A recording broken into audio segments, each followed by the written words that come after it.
So mga kaibon, no, si Ibon Chupay ito, no? Don't forget to subscribe, like, and share. So ngayon, silipin natin itong bawat butas ng ating albs at pati ating green chick kunur. Silipin natin unang butas. So pang 10 days nila, no? Ayan. So ito mga albs 2.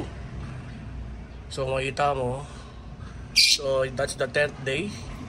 So total of 4. May isa pang egg na hindi pa namimisa. Ayan. Di ba? Ayos. Tingnan naman natin ang iba. So looks malusog naman, napapakain naman ng nanay ng hen, mga sisiw niya. Okay. So eto naman, so albs rin to, opaline din to.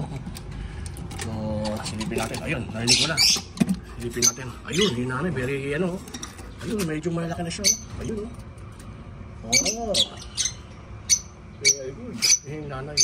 Yung nanay masyadong ano, masyadong defensive na ano. Ayan siya, no? So nakikita nyo, yun, sumasayaw-sayaw na, 3. Kaya pang isa, hindi napipisa. So ayan siya. So ito naman, Alps 1 ng ano, ang cock, Alps 1 dilute, tapos Alps 2 wild type personata. So 10 days old na rin to, ayun.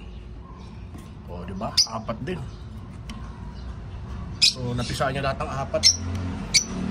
So ayan, papakain naman yan ng maigi. Okay. Okay.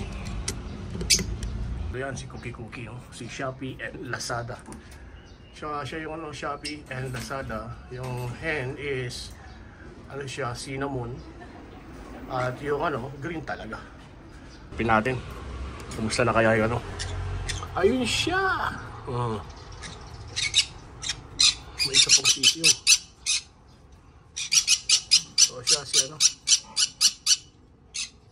green chick kunur natin, no? Kaya may isa.